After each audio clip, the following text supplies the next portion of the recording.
right, so I got to partake in probably the most exciting work adventure I've ever had.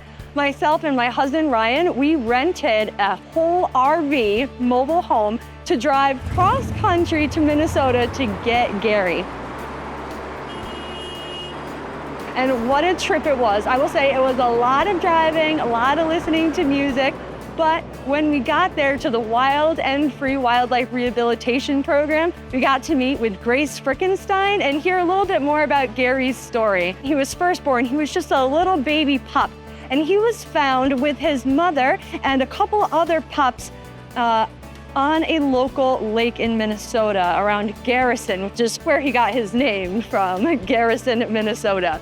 So those pups were found, and unfortunately the mother was deceased. So that means that they likely wouldn't have been able to survive very long without having a mom around.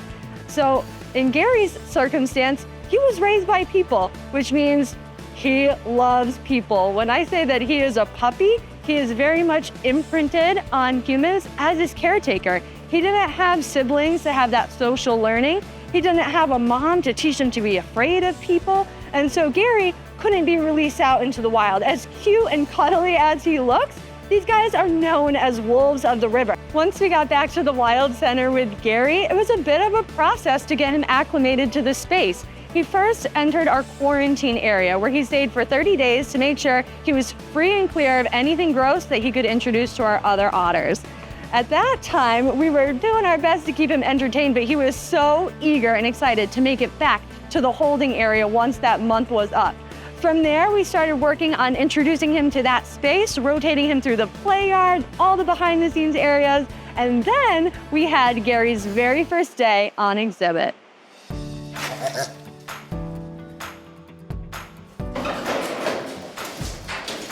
So you open those doors, and then we have two doors that go out to the exhibit.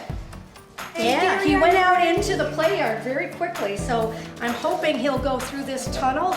This leads to our otter exhibit so the public can see him. And he's just so ramped up right now, I think he's gonna run right through. Gary! Come on, Gary! Gary! Good boy, good job. Gary! Come here, honey. That's a good boy. Come here. Oh, there you go. Hi, buddy! Come on!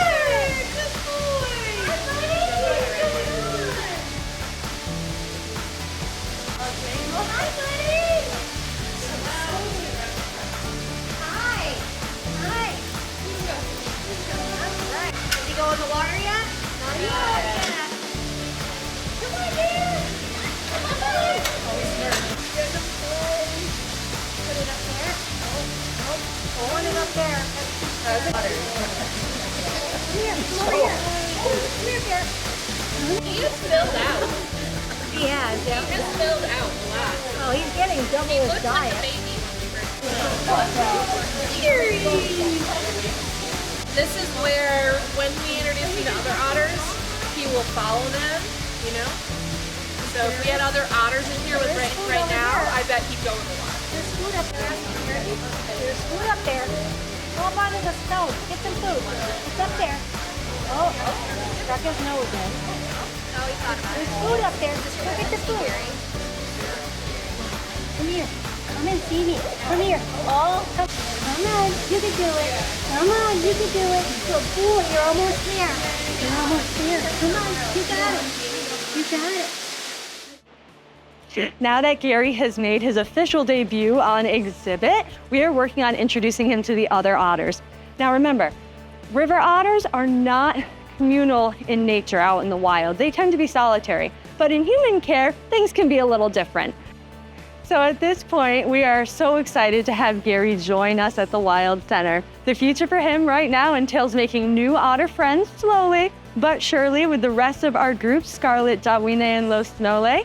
And we look forward to doing more virtual and live programming with Gary and all of the visitors who make the Wild Center's work possible.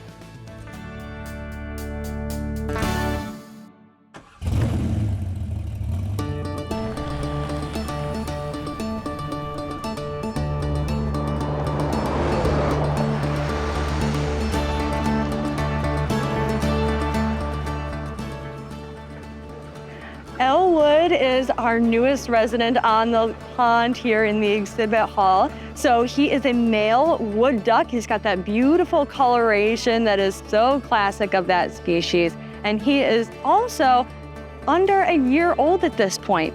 So wood ducks, when they're first born, they're born in cavities, which means they're in a big old hole high up in a tree. And when his little duckling clutch finally made their way out of the tree and took that great tumble, something went a little awry, and Mom wasn't around. So they were very lucky to be found by people in Illinois, and they were brought to wildlife rehabilitators to the Humane Society in Elgin. And that is where Elwood and several of his other brothers and sisters were able to grow up and most of them be released to the wild. Elwood, though, if you look closely at him, his wings are a little funny looking. They didn't quite develop properly, so he actually can't fly, which, of course, if you're a wild bird, you gotta fly to survive. So that's why Elwood was non-releasable and determined that way by veterinarians. Since he can't fly, he probably wouldn't survive very long. But he makes a most perfect addition to our Thanksgiving address here at the Wild Center, and now he has a whole pond to call his own. We talked together, like, was waiting.